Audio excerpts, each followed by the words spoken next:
if everything in our lives is focused on productivity, we're pursuing something we can't put our finger on. And if we can't define what success is, we spend our whole life chasing something that we never reach. And how satisfying is that truly?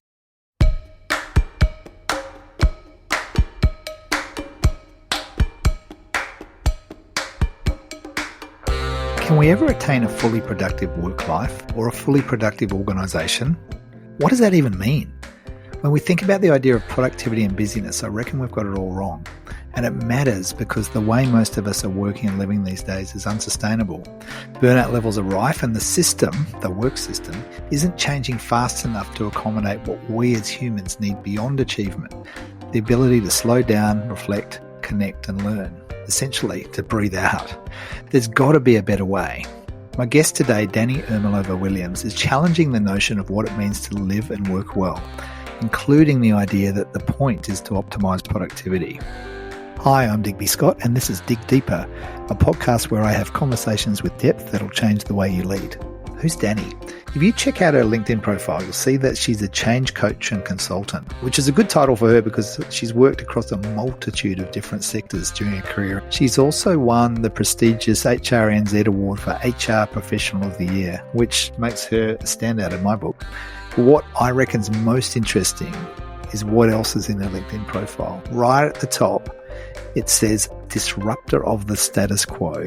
I sense that we're just about to meet a true pioneering spirit. Danni, welcome to the show. Kia ora. Thanks for having me, Digby. I want to know why you've put that at the top of your LinkedIn profile, disruptor of the status quo, because don't we have enough disruption going on at the moment already? Yeah, we do. But what's another one, hey? Look, I put it up there because somebody said to me, oh, you're always ahead of the game. And then it happened to me again. Somebody said it to me. They said, I love how you do the things that people think about but don't have the courage to do. And I thought, oh, well, there's a bit of a theme here. And then it happened to me a third time. And, well, if you're a consultant, you know that 3 is the lucky number. So that's like, perfection. So I thought maybe there's something in that. Maybe it is how people see me. And, I tried to reconcile that back with my own values and brand. And I think I do pride myself in saying what I think is the right thing, not necessarily the best thing for me. I'm a bit of a disruptor. I'm the kind of annoying person who talks when I shouldn't really talk, maybe. It's kind of like you're just deciding to own who you are, really, by the sounds of it. Yeah. Can you give us an example, so. If you can think back to one of those times when people said you're always ahead of the game, you're thinking about what other people are afraid to do.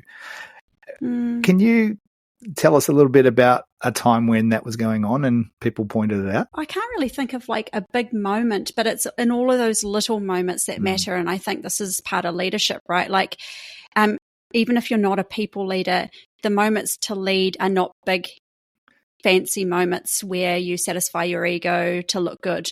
It's in the little moments where you stand up for something or someone, or you voice an idea, or you provide space for a voice that really matters. So I think for me, it's those moments that I probably can't find one single, but I'm that person who will email the chief executive or go and talk to them and say, hey, did you know when you said this like this, the impact of that is for this group? Would you like to rethink that? Where do you reckon that comes from, that kind of baseline disruptor energy that you've got?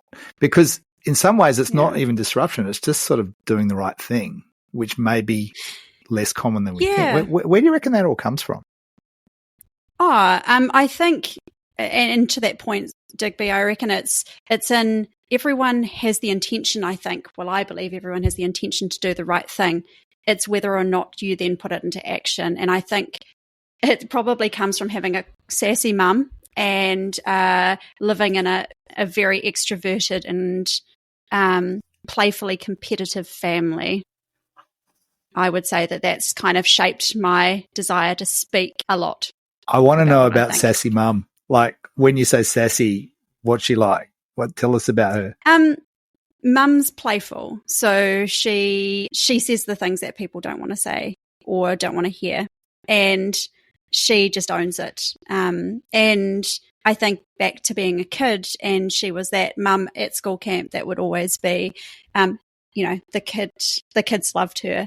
The adults weren't always sure, but it's because she's the one who would play the pranks with us on the principal, or get us to kind of make fun of the teachers at the end of camp play, for example.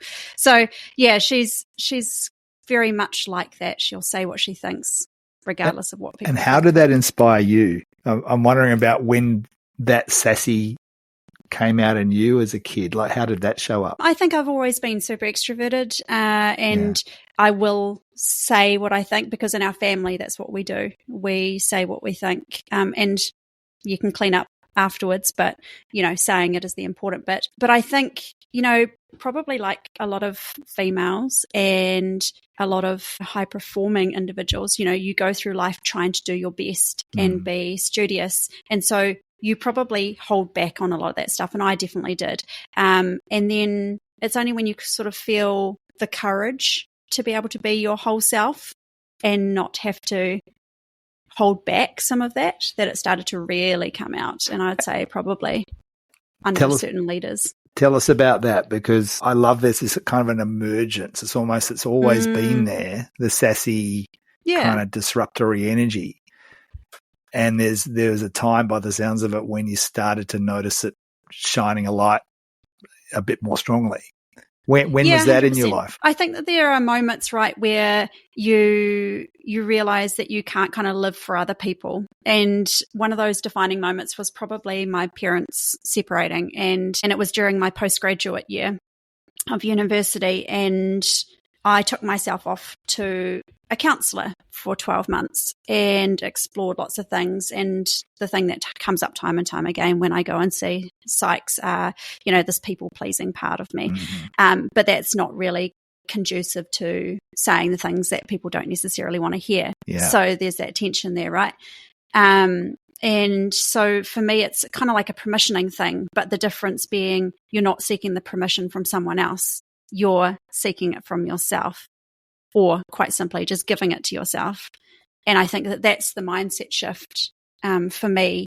And it's not a black and white thing. I think it's definitely a spectrum. So there are moments in my life where I'm full of boisterous confidence and I am at one end of the spectrum. And then there's some times where, naturally on a shitty moment in my period, I'm doubting myself hard and I'm at the other end of the spectrum where I don't say all the things that I really want to say. So, yeah, I think it's that permission inside that matters. I find that fascinating, coming from a family where we didn't say what we thought and we were very polite, particularly my mum's side of my family. It was very nice and polite and everything was pleasant. And I thought, this is a lovely, safe place to be, which it was. Yet, for me, that people-pleasing and just even simply having a voice and asserting that voice was something it took me years and years and years as an adult to give myself permission, to use your language, to do. And I'm finding it fascinating that you're coming from a family that, we say what we think, right? And still there was a people-pleaser in you, which... Oh, yes. Yeah. Yeah. That's fascinating. And I was just thinking as you're talking about it, right? So, my family, we would say what we thought and then we'd go, say, to someone's house and there was the politeness. So we were very polite, very well behaved. And then we'd come back and it would be ruckus. So it was, again, there were places and spaces where we could be that. And then there were places and spaces where we were expected to not be so much of that. And I think, my family, my father, I love him to pieces and he's achieved some incredible things. And a part of having him as my dad meant that I really aspired to achieve incredible things. And so, sometimes there's bits of you that are helpful to progressing, that achieving amazing things. And sometimes there are pieces of you that aren't so helpful. And I think it was just trying to understand and unpick how really leaning into who I am authentically and letting that play out to be the reason for my success, as opposed to something that I needed to manage or monitor or, importantly, control to enable me to have the impact I wanted to have. I didn't have to be perfect. Rather, I just had to be myself. And isn't that just a beautiful reminder for all of us? Tell us about what were the people, places, conditions that nurtured that voice as you were in your kind of post-grad, getting into career sort of space.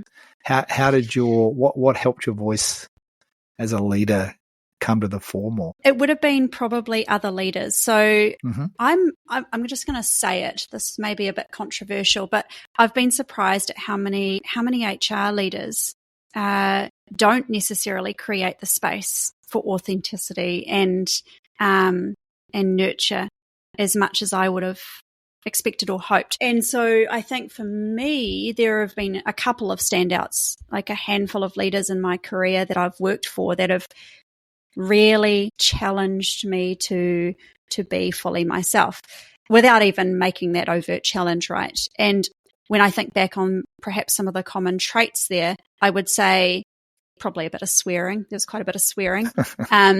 There was humour. And they weren't necessarily extroverts like myself. They were mostly introverts, actually. But there was this deep trust. They would absolutely have my back and let me go be me. And they would be honest with me about what was working, what wasn't working. But yeah, definitely the humour trust piece was big. And so this idea of creating the space, right? It's interesting because it's not necessarily time, as in time and space, but it's more about the way that they were with you by the sounds of it. Yeah, that's a really good question. I haven't thought too hard about this, but I'm gonna go with it. So I often talk about I talk about being a free range turkey. I don't want to be pinned up. And that's always been really important to me in looking for a job. And so I talk to people quite regularly about, a fenced paddock. When you're in a fenced paddock, you know what's in there, you're comfortable, and life is good, or so you think. But the things that give us security keep us secured. So for me, I look for an open paddock with no fence, and it's surrounded by bush, and all I can see is options. And I'm free to go and explore what that is. And so the jobs that have given me great joy in my life have been the ones where there are no boundaries, really. And the boundaries that exist are probably there to be tested. But I can run with it. That's so powerful, and it speaks to something for me. I remember years ago when I worked I was a director at a consultancy, mid-sized consultancy here in Wellington. Yeah. And I'd been there for, I reckon, my use by date had sort of passed, right? And my sense of mojo around the job, my sense of energy and engagement around it. And I remember a mentor, Jennifer Garvey-Berger, mentor/friend, she said, horse that's running around in a paddock that's too small for you. And the visual. It would hit me between the eyes, right? Talk about giving space to be authentic. Yeah. It was a kind of a naming of a thing that I hadn't seen. Like David Foster Wallace talks about fish in water and they don't realize that there's water. They don't even know what water is. And it was a little bit like that. I couldn't see the fences that I put in place for myself. And what I'm hearing in you, Danni, is there is a curiosity and to not have fences, or if they are, they've got to be miles away. But B, I think more importantly, that you're looking for the fences and you're looking to see whether those fences can be pushed over. And I love it. I never thought about it like that. Oh, good. This is some good learning going on here. We're digging deeper, right? Yeah. And I think I'm wondering if I could test how that showed up for you when I first met you. You were at PwC and you were director of people and culture or something like that. I can't remember that. You can correct me there. Yet there was this, you and I have both worked in those big four environments. I started my career as an auditor in one of them back in Perth. And then I spent a very short amount of time, about 15 odd years ago, in another one here. And I found them personally to be places where the fences were close. And I think it was in my own mind more than the actual fences were there specifically. But I wonder how you found the balance to exercise freedom with the PwC way, if that's a thing. And of course, I'm making all of this up, but I'm curious about what it was like for you further on in your career, right? Once your voice had come out. Tell us a little bit about that time and that idea.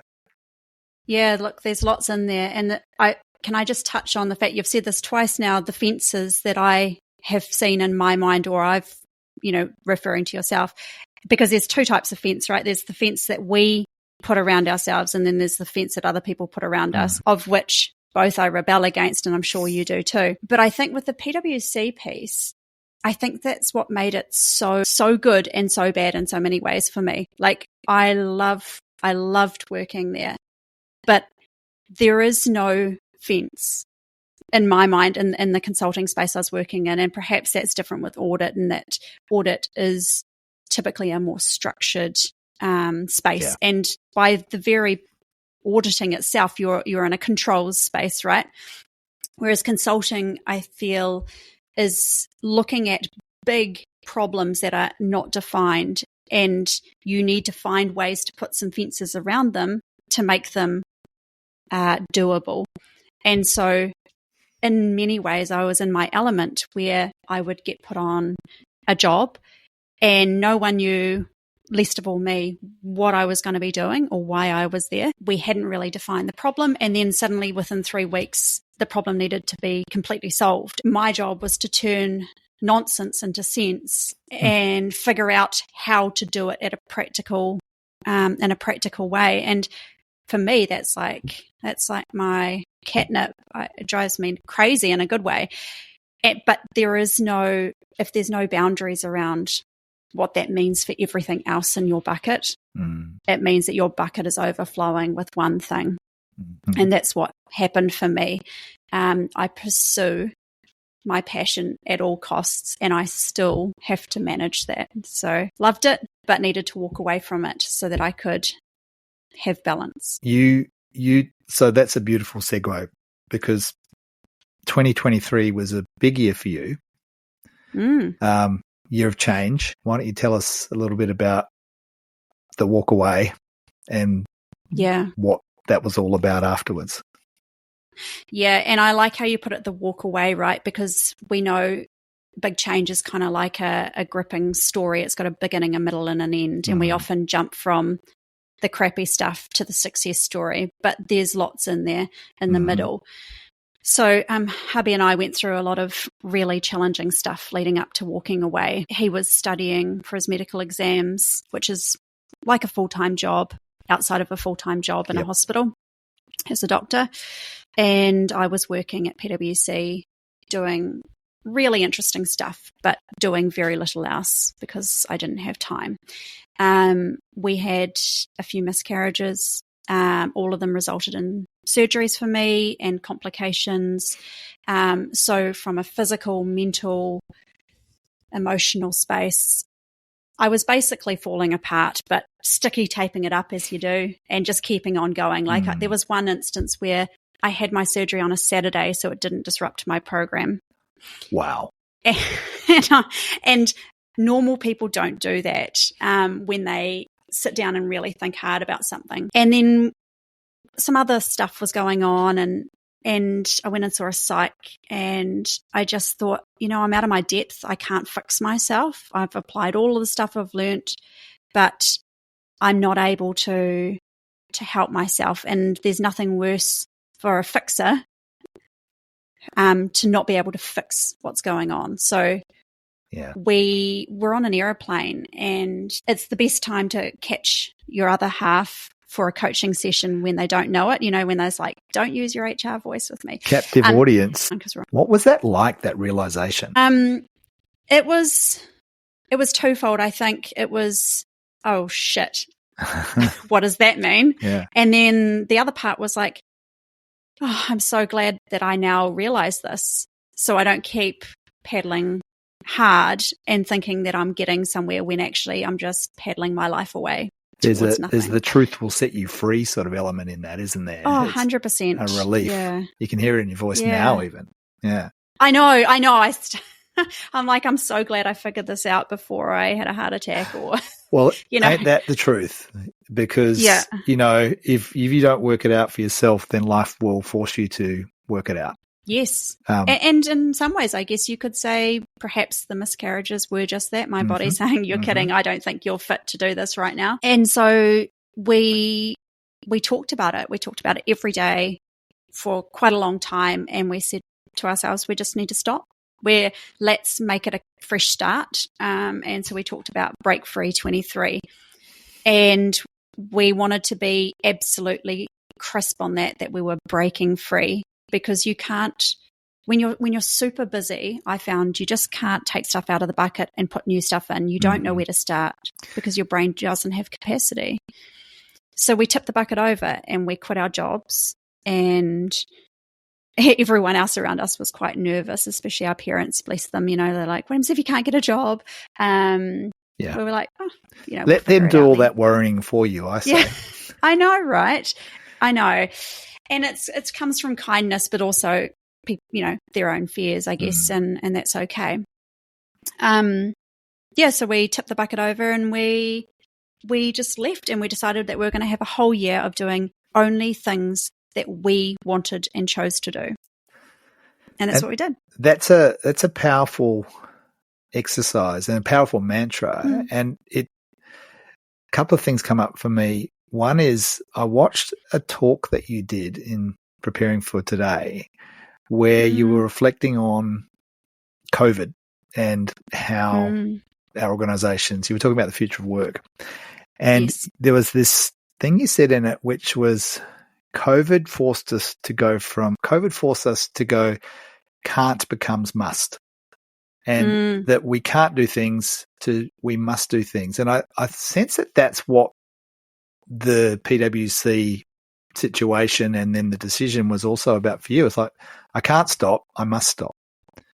Yes. Yeah. Yes. And you were living that yourself. Yeah, that's a really nice way to put it. And, the other piece in there around the can't and must is this word that I absolutely despise, should. Mm-hmm. It makes me sick to my stomach. And if I hear it, so my love language is words. So I listen to every single word, and I feel sorry for my husband because we negotiate specific words in our disagreements. And there are certain words that set me off, and should is one of those words. Because, you get, when you say I can't do something, you think, well, actually that's not true, I can. And then it becomes, I should be doing something. And when you tell yourself you should be doing it, you repel against it. The research tells us that when you have options, you're more likely to choose the right option.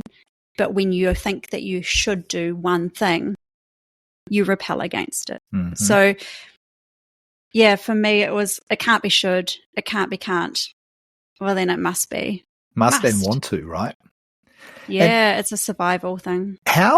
I'm curious about it's like you had this blank slate, or to use the metaphor we've been playing with, the empty bucket, right? And how easy or difficult was it for you and your husband to exercise the want to muscle? And the reason I ask the question is because in an environment where it's like head down, go hard, and it's like a full bucket, to empty that out and go, what do we want to put in the bucket? For some people, I can imagine that's a really scary question. How did you go with kind of learning to use that muscle? Yeah, and that's a good question. There's two parts to that I would have to answer, Digby. Mm-hmm. And the first is, when you have an empty bucket, you don't have to immediately fill it again. And I say that to my coachees. Just because you take something out doesn't mean you have to replace it. Otherwise, you're just doing the same thing you always did. And second part of the answer is, I did just that. I had a spreadsheet in my bucket. And this was the thing, right? So I went from organizing at work to organizing at home. And I had a spreadsheet for our year and a shared calendar. Oh, you're making me feel sick. I'm so sorry. I look back but this was part of the learning. Learning isn't just being able to switch from one thing to the other. There's always a messy middle.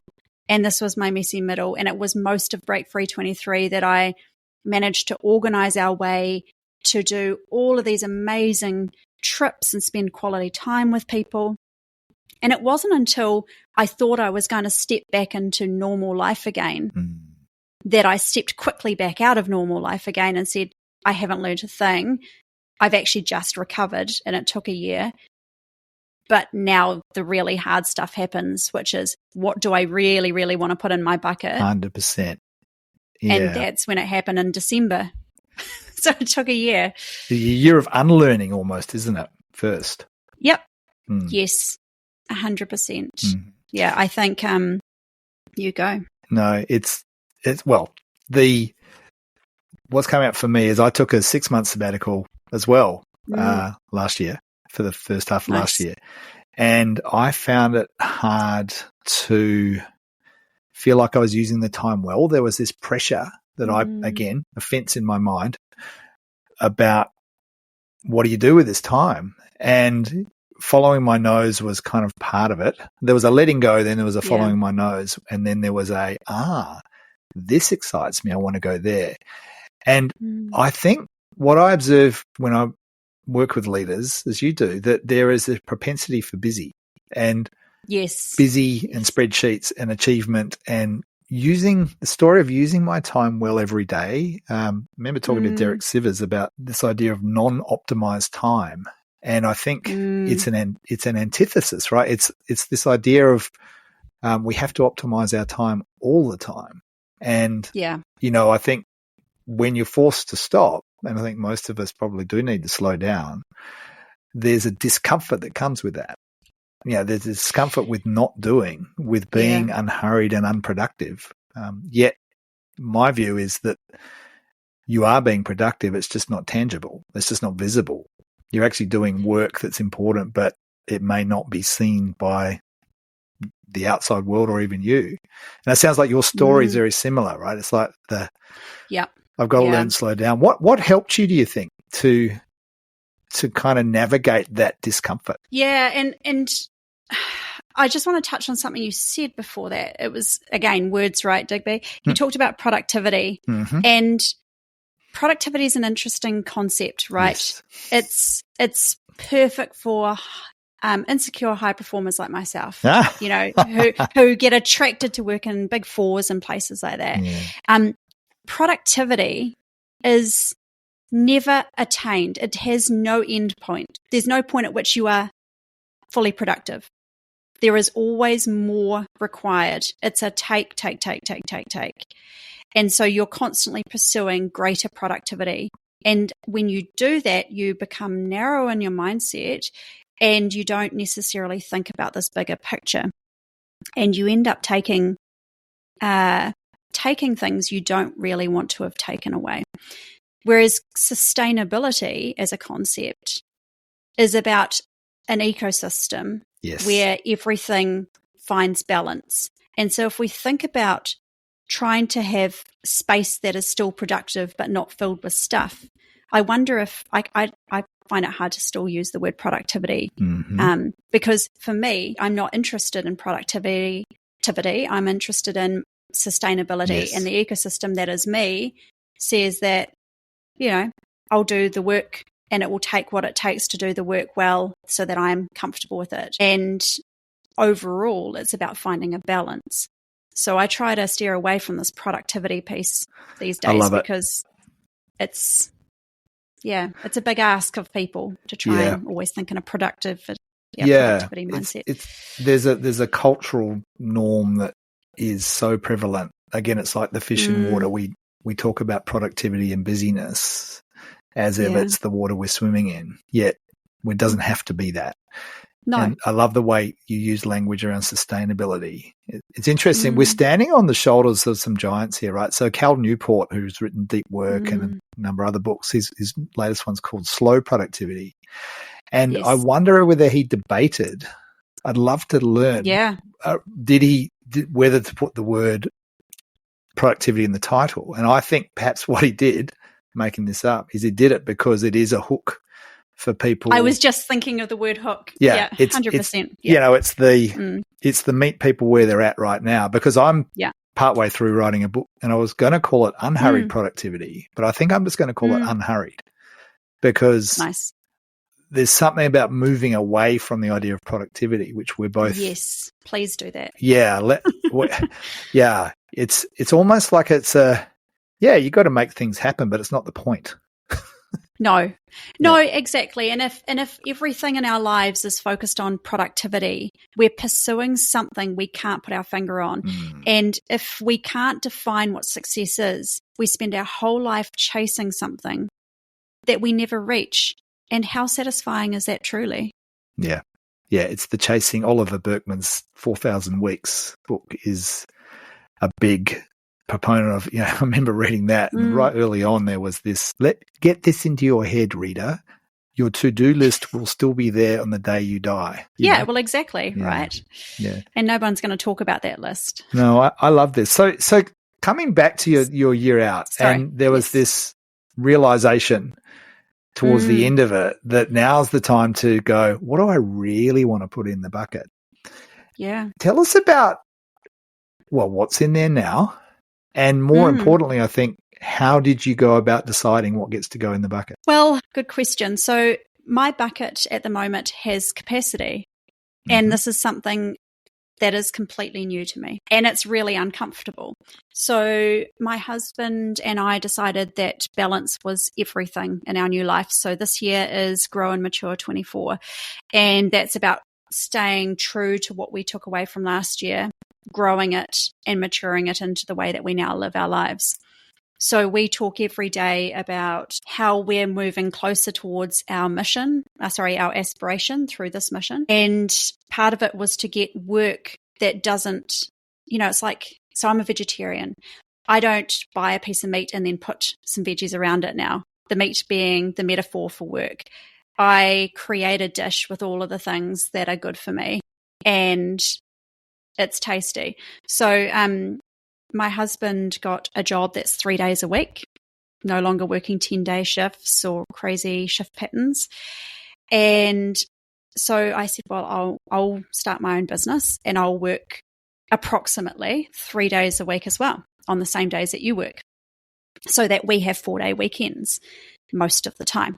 And that is so uncomfortable. I honestly don't know what to do with myself, because I need to find things to do. Or do I? I don't know. So I'm still trying to figure that out. We've instituted a date day, so that's one of the days, but we still have 3 other days. But we sit. We sit in nature. We have cell phone free days. We read. We're starting to not feel bad about it. But it's a foreign concept to work less days than you have off. And I get that not everyone has that, but we're really lucky at this moment in time to have it. And let's zoom out to that, because first of all, let me just underline, I love it that you're sitting with the discomfort, that you're not springing back to the old version of you and your husband, right? Nope, there's an intention here. But if we zoom out and we think about how work is designed and workplaces are designed, and you've come out of that relatively recently, that kind of structured environment. Someone listening might go, well, Danni and Digby, that's all good for you two. You're self-employed. You get to choose your hours. What do you think? What's the leverage point or the focus that we need to put on workplaces to enable a sustainable way of living for people while still getting paid and doing meaningful stuff? Well, I think technology is going to answer some of that for us. It's going to give us the opportunity to answer it. But I want to have faith. But when I see us still discussing on LinkedIn whether or not flexible work is a thing or should be a thing, or whether or not we should try and control that, I have moments where my faith wanes. I think for me, it's the moment we stop trying to control and we start giving agency back to people. That is the turning point. As a leader, I don't care how many hours my staff do. I don't care where they are obviously I care, but I don't, that's not my job to control. You're not that. carrying I the believe burden of control. No, adults, you have a workplace full of adults. They know what they're there to do. They know what the ask is, if you've done a good job as a leader. So I just genuinely think that if people want flex, we just need to trust people to do what they're asked to do and let people build flex into their lives in the ways in which it's meaningful. It comes back to your experience of HR leaders providing space for authenticity. It's also space just to get on with it, right, in the way that they see fit, right? We don't have to justify our existence as leaders. There is so much stuff that we can be doing that isn't managing and isn't controlling. And, yes, there are the odd occasions where you have to step in and really lean in to support someone. But most of leading isn't telling an adult how to do adult stuff. And so I think in terms of the future of work, we don't necessarily need to be thinking about 40-hour work weeks. What we need to be thinking about is how do we enable people to work with most impact in the workplace? Because I don't know how many years we've been talking about, underutilized skills and do you bring your whole self to work and all of these sorts of things. And yet we haven't nailed it, and I don't understand why. I'm drawn to the idea of facilitative leadership as a concept, and as opposed to directive leadership. And the metaphor that I've been working with is the leader as gardener. That you need to plant seeds, you need to tend and nurture. You can't just walk away. No. Yet you can't force it either, right? You've got to allow whatever's in the garden to do what it's there to do and knows how to do. Nature will take its course. Yeah. Yeah. And to me, that's an ego shift. That there's you talked about, we don't have to justify ourselves as leaders. And I think for some people, that's quite a confronting idea. That, that actually I'm a leader. I need to show that I add value. And the best way I can do that is by telling people what to do. And yep, totally. Yeah. I look for ego all the time. I look for it. And I agree with you, you just reminded me, most of the time as a leader, you don't know if you're doing a great job. Well, you so true. In fact, you often think you suck, because there's always more you could do to support people. But it dawned on me, the most impactful leadership moment I ever had was from somebody who I had initially performance managed. And there were sex and cultural differences that played into this, and not into the reason for performance management, but there were layers to this about how I navigated it. And it got to the point where this person turned around and they did amazing. And out of the blue, I gave them an increase in remuneration and a new title. And they cried. They were like, you don't know what this means to me. And I'm like, I think I do. But it wasn't until my leaving do that this person got to see me as a leader, because I let my guard down finally. I felt like I could breathe again. And they saw me have a bit of fun. And they were like, I didn't realize that you were so fun. There's a bit of a long story here, but the point being, as leaders, we hold ourselves, whether it's our ego or it's the controls that we control ourselves, as well as trying to control all of the things that we can't control. These things hold us back from being the leaders that we can be. And those are the reflections that I have after. That's great learning. And I'm like, wow. Yeah, I think it's from ego to egocentric to ecosystem-centric. It's the I love it. Not attention in on me, but attention out on the system I'm serving. And that shift is, I think, it's work that we both do, right? It's probably core to the sort of leadership work that we do. Hey, before we press record, we want to talk about regrets. Let's go there. Yeah. Tell us about, when I say the word regrets, what comes to mind? I feel it in my tummy is what I feel. So I've been pondering regrets a lot lately, and not so much the actual regrets I may or may not have, but the concept of regret itself. So I was reading a book called Life Worth Living, and it's by 3 Yale professors who run this course at Yale University. And it breaks down the big question of what a worthwhile life is into sub-questions. So it's quite a deep philosophical and theological look at, that one, at life. And there was a sentence, just one sentence, and it was probably the most profound sentence in the book for me, even though it was a deep book. And it was about regrets. And it got me thinking, because I've always said I don't have regrets.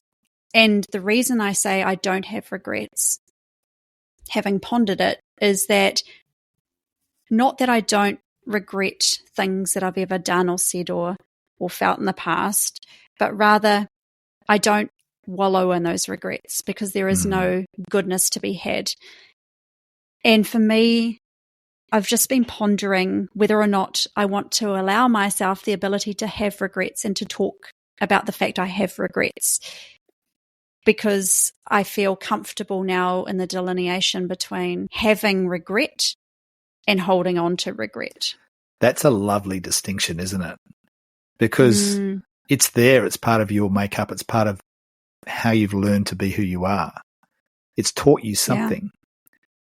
Yeah. Yet the word wallowing, that's a powerful word. It's like, well, if we just stay in kind of almost like martyrdom land, who is it serving? I know.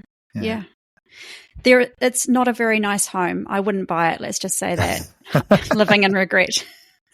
How do you think that idea, if you embrace that idea of not wallowing, but owning, having them, and knowing that you have them, how do you think that might serve you as you go forward? Yeah, it's a good question, and I think I'm still pondering it. I feel the more inquiring you are and the more curious you are, the more you find it hard to have a stick in the sand on something. Hubby and I were talking about that last night. And I think for me, it's perhaps not even just about the regret. It's the questioning piece and being comfortable to question, because for me, it's not so much a shift in my position on regret, but it's a shift in my position from control to exploration. And I feel that my entire career and life in many ways has been a form of self-control. Yes. And every time I've tried to address it, the slippery little bugger, like an eel, will just sliver into another part of my life, and then I'll control there. And so every time I think I've let go of it, it's simply evolved into a spreadsheet for my year off, for example. And so for me to ponder some of these levers of control is to ponder the concept of stepping away from control, full stop, and looking at what it means to simply not worry, not try to own everything, not try to manipulate everything into how I want it to be, but just to be. Which links to the idea of the gardener metaphor again, doesn't it? You know, this idea that it does. You still have agency and you still have contribution to make. Yet there's an ego shift when you realize, well, there's only so much I can actually do. And correct. There's something about the word surrender, right? There's incredible power in the idea of surrender. Yeah. That's what I'm hearing. I haven't used that word before, surrender, apart from, tickle fights or something. But I think I really love that surrender. I was thinking about vulnerability in there as well, because, there's so much strength to be had. It doesn't have to be control strength, but rather strength through vulnerability, surrender, simply observing, listening, being, and having space.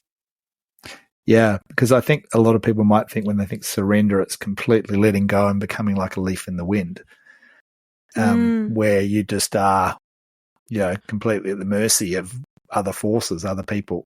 Yet it's not really about that, is it? You're still present, yet you're not trying to control. No, surrender is a choice. It's a choice. And it's a very powerful choice, because it's saying, I'm not trying to control you, and I'm not trying to control my outcome. I'm simply putting my hands up. And ironically, 2 hands up like this is the most powerful body language pose you can have. And for people that can't see this, it's Danni's got her 2 hands sort of up near her shoulders with palms out. Yeah, it's kind of like that taxidermy cat that white cat that people have in memes all the time, and it's sort of sitting there with its arms out. It's not going, quite hey. meerkat, is it? It's not like No. paws down, but it's kind of fingers up. Paws up. Love yeah. it. Love it. Hey, Danni, I'm wondering about if I was to ask you, what's your growth edge at the moment? You know, we've talked a lot about your growth through your career and finding your leadership voice. I'm sensing it's something about learning to let go. But if you were to sum it up, like what's your growth about next? What would you say? That's a really good question. And I think I'm still in the middle of my story. So I think I'm still sitting with discomfort and learning to sit with discomfort and being incredibly vulnerable. And you will know this, Digby, when you start your own business. The control in me was like, great, I'm going to do this and I'm going to do this and it's going to be like this and everything's going to be like that. You are so vulnerable in so many ways. You're at the mercy of your own doubt. And so for me, I'm sitting with the discomfort of learning to let go of control in every way I can think of in my life and watch that play out without a plan, without a specific angle or path that I'm pursuing. It's quite simply open season, which it really never has been before. I would love to help you with that. You know, I know we're going to be talking fairly regularly, and I'm wondering if there was a question that I could ask you as we go along. Yeah, and it doesn't have to be me, and this is obviously in service of the listeners too. Like for anyone else wanting to learn to let go of control a bit, what's the best question I could ask you, I wonder, Danni? The best question you could ask me about letting go of control? Yes. What does that bring you? Beautiful question. Simple. It makes you think about the why. If you were to let go of it, what do you get? Yeah. And it just lets your mind be curious rather than scared. I love that. What does that bring you? And the other one is, how does controlling serve you? And how does it limit you? There's a bunch of questions that bounce off that one, right? So okay, I'll tuck that away in my back pocket. I've written it down. It's right there. I love it. Great. Awesome. This has been an amazing conversation. I felt just so immersed in. Yeah, it's been an easy hour, hasn't it? It's been an easy hour. And, you know, it's called Dig Deeper, this podcast, because, you know, we both dig deep into ideas. And my intent is that we all learn something through the conversation. I've learned a bit about regret and reframing regret. So thank you for that, because it's really something that I used to be feisty. So we should never have regrets, a bit like you, right? We should just learn and move on. Yes. So thank you for the reframe there.